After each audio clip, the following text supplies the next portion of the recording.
দেখছি তোমার এই ছোট বালকটি ও আমার পুত্র। হরি বল হরি বল হরি বল। এই যদি তোমার পুত্রই হয় একটু ডেকে পাঠাও, আমি একটু কথা বলি। হরি বল হরি বল। তো দেখুন বাবা গৌর হরি কখন কার কেমন কেমন হবে এই কথা আমরা বলতে পারি। কাজেই গৌরাঙ্গ মহাপ্রভু আমাদের বিশ্বাস রাখতে হবে। তাকে যখন মহাপ্রভু ডাকলেন, শিবানন্দ ছোট ছেলেটা আমার মহাপ্রভুর কাছে দাঁড়িয়েছে। আর মহাপ্রভু ভাব দেখুন, ভক্ত বদন মাত্র আমার মহাপ্রভুর বদন বলে উঠল কি না একবার কৃষ্ণ বলো,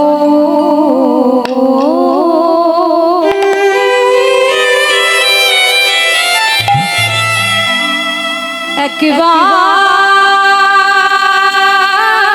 কৃষ্ণ বলো,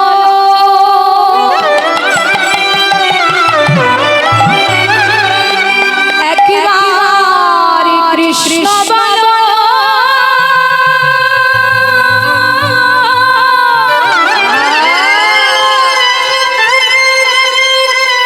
তুমি একবার কৃষ্ণ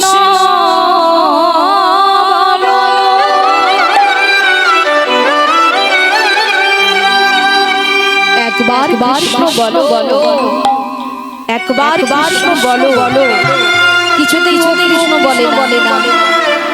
হরি বল হরি বল হরি বল।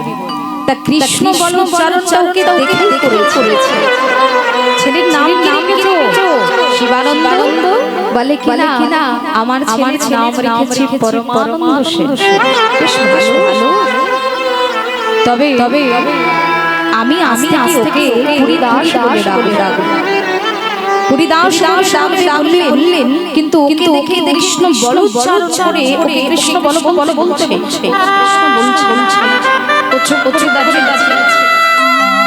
মহাপ্রভু বলছে কি ব্যাপার শিবানন্দ, তোমার ছেলে তাকে আমি কখনো বলতে যদি কৃষ্ণ বলছে কি রে প্রভু যে তুমি কিছু বলবি না।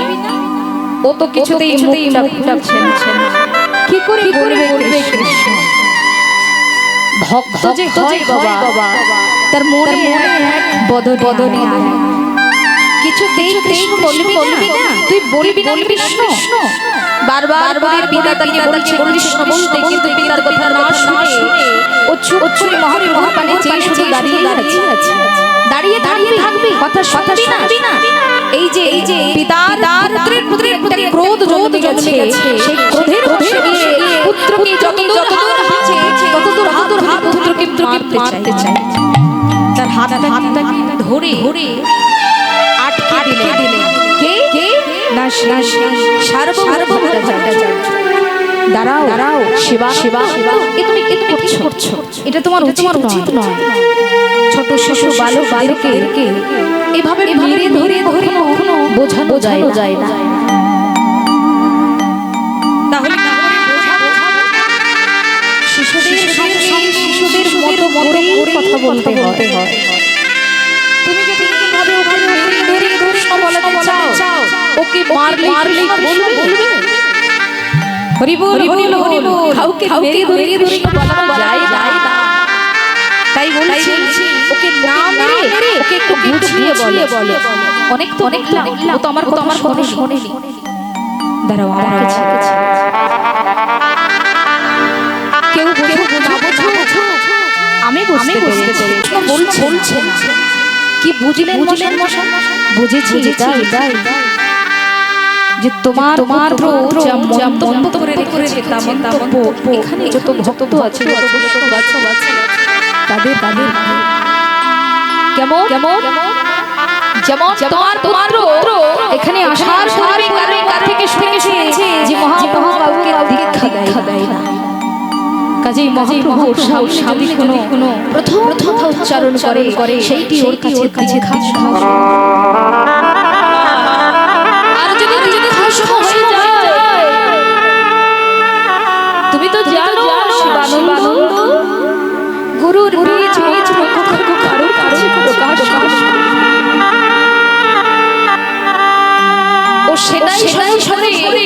তোমার সামনে একবার কৃষ্ণ বলো উচ্চারণ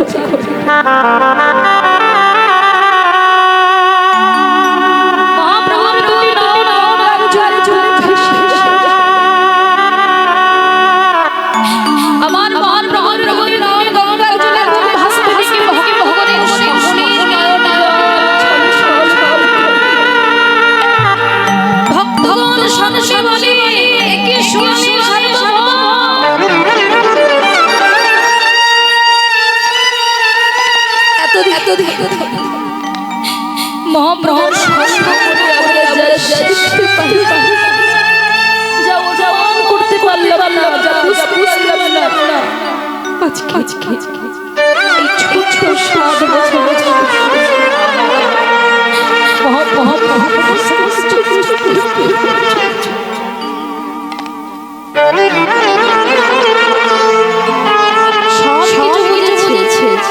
আর বোঝার কারণে ছোট 7 বছরের পরিদাস সার্বভৌম ভট্টাচার্য চোখে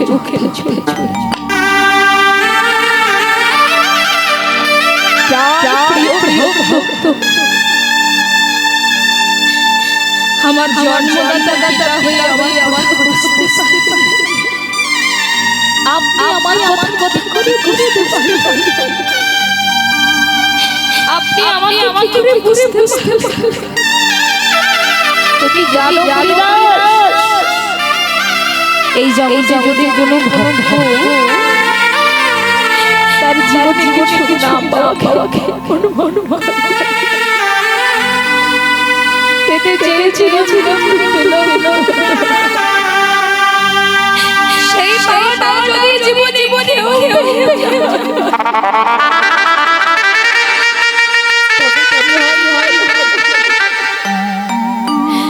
তবে তাকে তাকে মনে হয়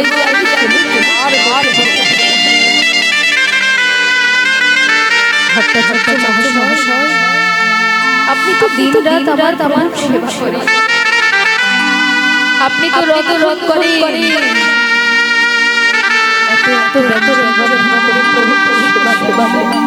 কিন্তু আপনার মতো তো আমি হতে পারলাম না আরে তো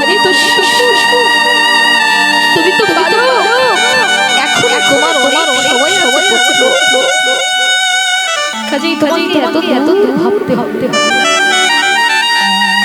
সত্যি কথা বলতে আমার প্রভু জলে ভাসি বললেন ওরে পরিদাস তুই যে এতটা দোষ আমি তো আগে বুঝি প্রভু তো সবই জানে তিনি তো অন্তর্যামী তিনি কোনটা জানেন তিনি সব কিছু জানেন কাজেই প্রভু বলছে তুমি আমার কাছে বসো তুমি যখন আমাকে ভাবে হৃদয় চিত্তে বরণ করে আমার সামনে বসো তোমার সঙ্গে আমার কিছু কথা আছে তোমাকে দেবার আছে কি বলো বাবা গুরুর কাছে প্রাপ্তি কি যা প্রাপ্তি গুরু যদি দেয় তাহলে সে বহু জনমের এবার মহাপ্রভু বলছে আমি গুরু বরণ করি আমার সামনে বসো যেই না সামনে বসেছে অমনি মুনিদাস মদন দর্শন করে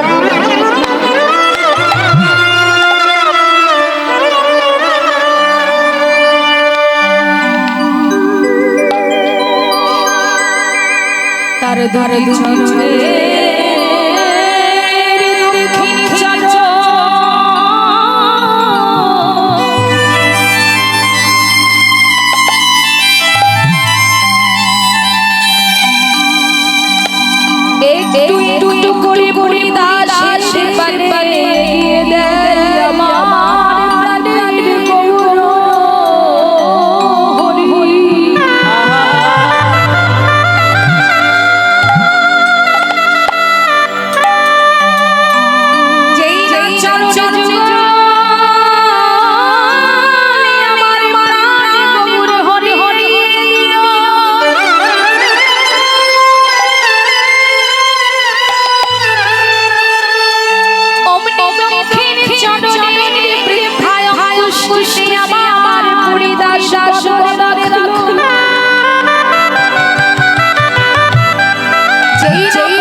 অমনি দুধ হয়ে আমার মহাপ্রভুর কৃপা তার বদনে যেতে ভক্তগণ ধরে দেখছে আর বলছে দেখো শিবানন্দ এই যে আগে জনমের ভজ ভাবে মেরা এই যে তোমার বার দেখো দেখো দেখো তারা পুত্রে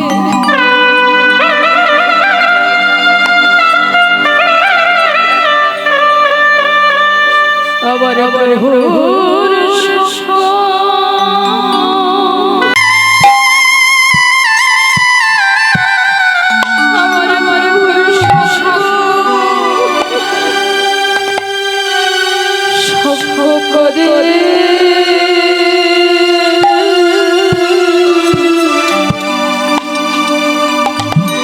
তারা যে পিতা পুত্রে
তারা যে পিতা পুত্রে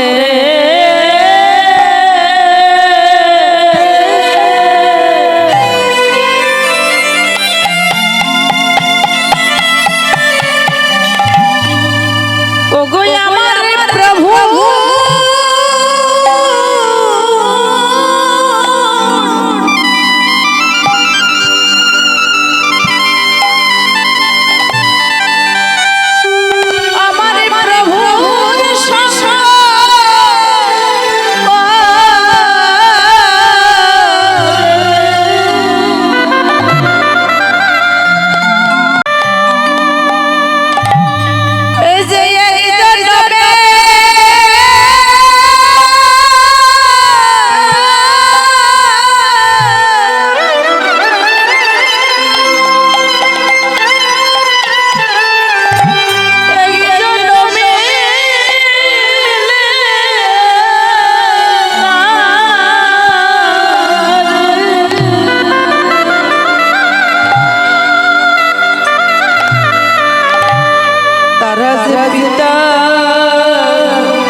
একবারে দাও না তোমার পদ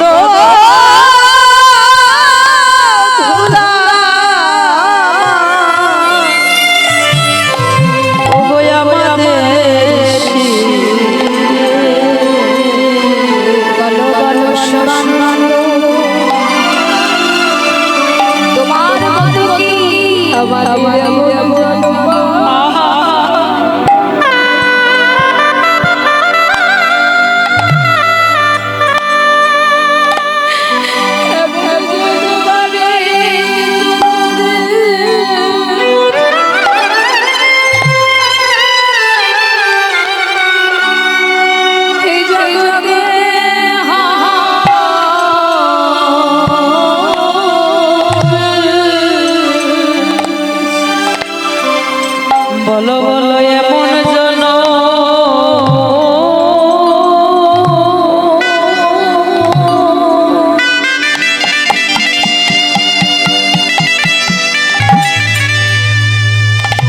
আমাদের হবে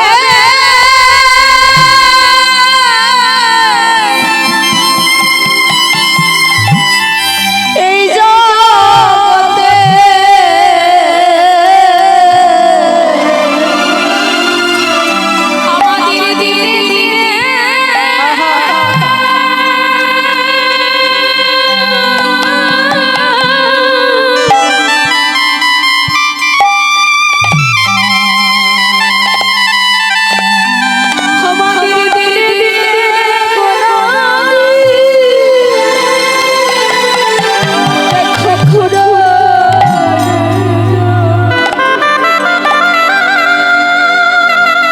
বলো জগতে এমন বলো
আমাদের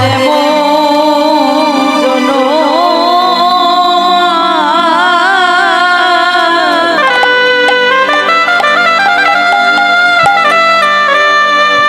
যে জগতে হবে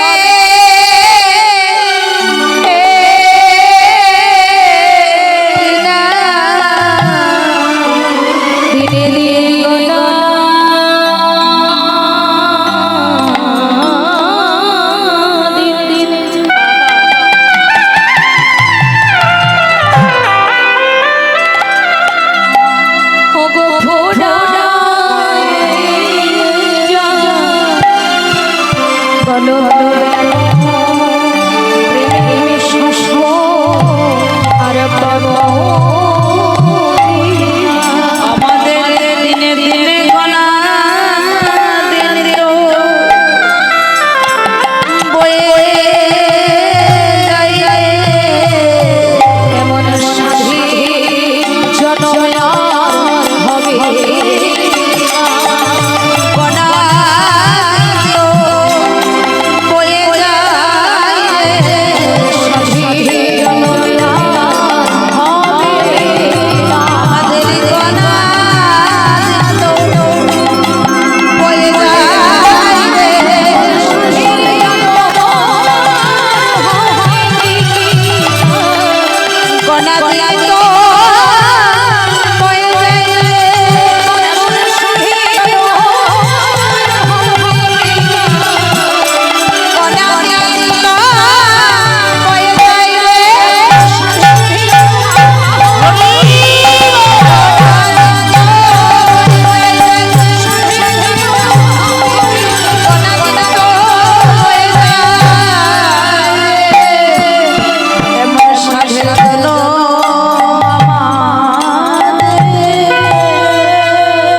আমার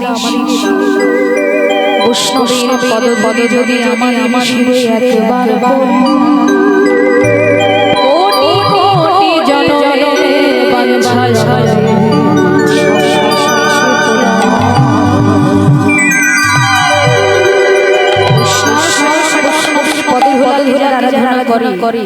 জীবনে কখনো অভাব থাকে না। এই সংসারে ভগবান যা দিয়েছে সব ভক্তের কাছে দিয়েছে। নিজের কাছে কিছু রাখেননি তিনি, যা দিয়েছেন সব কিছু ভক্তের কাছে দিয়ে দিয়েছেন। আমার বলে কিছু নেই, আমাকে খুঁজছো ভক্তের মাঝে খুঁজে, সেখানেই তোমরা আমাকে পাবে। কৃপা তো এত সহজে হয় না বাবা, এত সহজে হয় পূর্বসূত্র না থাকলে কৃপা পাওয়া যায় না। কৃপা পেতে গেলে ভালো একজন কৃষ্ণ ভক্ত পিতা মাতা, এ জগতে কত ভক্ত আশা করে বাবা যে ভালো একটা পিতা একটা মাতা আমার জীবনে।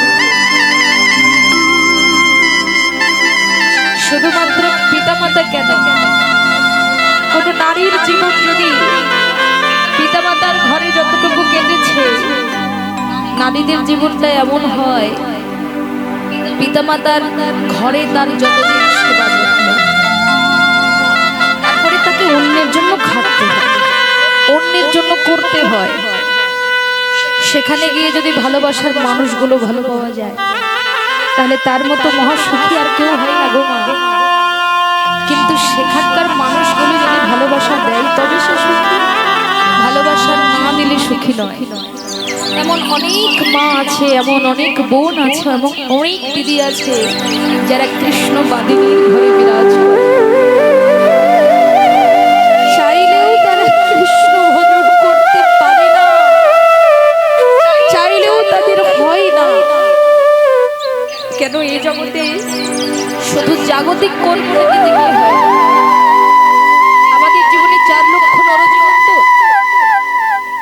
এই 4 লক্ষের মধ্যে কখন ভালো কাজ করেছি, কখন খারাপ কাজ করেছি, তার কিছু প্রতিফল আমাদের জীবনে বর্তমান ঘটে চলেছে। কৃষ্ণ বাদিনীর ঘরে বসত করলে তার সেই শান্তি হয় না। কৃষ্ণ ভক্ত পিতা মাতা, কৃষ্ণ শ্বশুর শাশুড়ি যদি কারো জীবনে আসে, তার মতো সুখী কেউ হয় না। কিন্তু কৃষ্ণ ভক্ত যদি তারা না হয় বাবা, সুখটাকে আমরা কখন অনুভব করি, যখন আমাদের দেহ ছেড়ে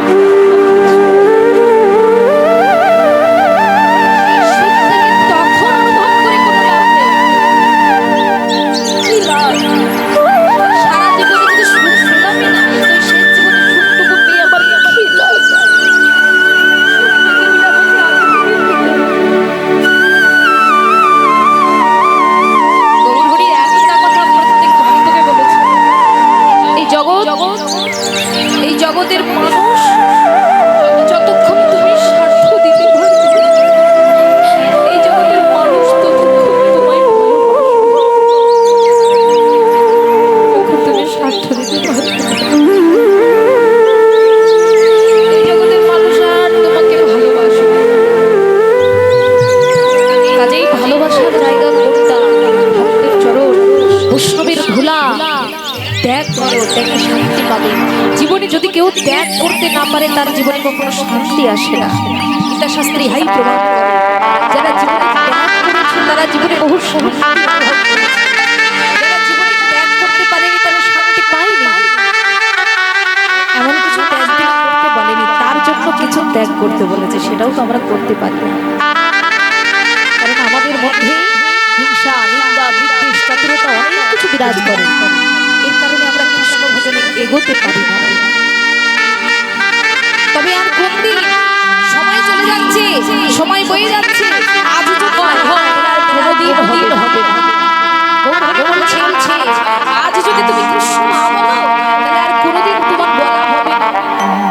বলতে পারেন বাবা, মৃত্যুর কালে আমি কৃষ্ণ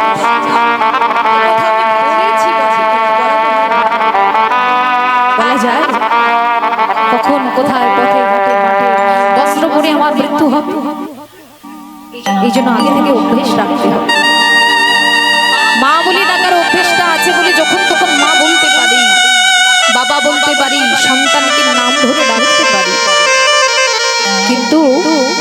মৃত্যুর কালে অভ্যেস না থাকলে কখনো ভগবানকে ডাকা যায় না, যার প্রমাণ দিয়েছেন অজামিল ভগবতীর অজামিল। হরি বল হরি বল।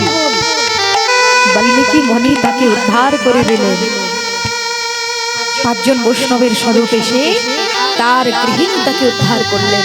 সহধর্মিণী যদি ভালো হয়, জীবনে একটা অভক্ত কিন্তু এগিয়ে যেতে পারে। তার প্রত্যক্ষ প্রমাণ অজামিল দিয়েছে। সারা জীবন পশু পক্ষী মেরেছে, ধরেছে, খেয়েছে। জীবনে কি শুনছেন তো? একজন পুরুষ যদি ধার্মিক হয়, একজন নারীকে কিন্তু ধর্মের পথে আনতে তার অনেক সময় লাগে। কিন্তু নারী যদি ধার্মিক হয়, সেই পুরুষকে ধর্মের পথে আনতে বেশি সময় লাগে। কাজেই আমাদেরকে চেষ্টা করতে হবে, আমরা যদি সন্তানকে পালন করে বড় করতে পারি, সবাইকে রান্না করে খাওয়াতে পারি, সবাইকে ভালো রাখতে পারি, তাহলে কৃষ্ণ কথাটাও যার সঙ্গে দিন রাত সম্পর্ক রেখে চলেছি তার মুখে তুলে দিতে পারবো। দেখুন বাবা, প্রথম শিক্ষা আমরা কার কাছে পাই? একজন নারীর কাছে পাই। সেই নারী হলো আমার মা। মা যদি শিক্ষা ভালো করে দেয় তো সন্তানের শিক্ষা পাওয়ার সময় লাগে না। মা হলো আমাদের জীবনের শ্রেষ্ঠ নারী। অনেক সময় অনেক ভাবে, আজকাল তো সোশ্যাল মিডিয়ার যুগ, দেখা যায় অনেক মা অবহেলিত হয়ে পথচারী পড়ে পড়ে কাঁদছে।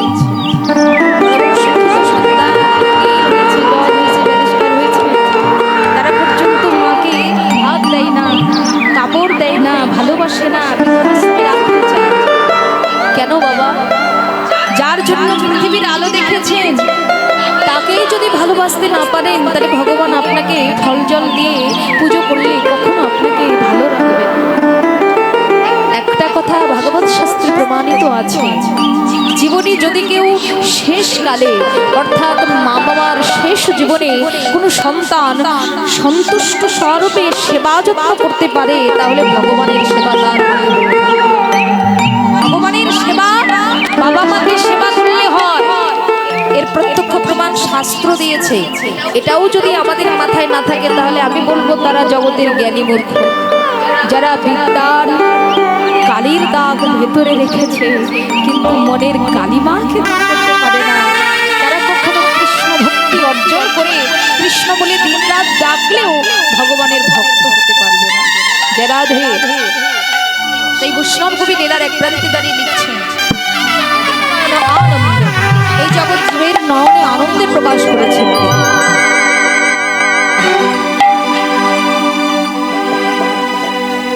সেই আনন্দ তিনি কিসে প্রকাশ করছেন? আর চেয়ে দেখো, কিমা প্রীতি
দিলে কাম কামছে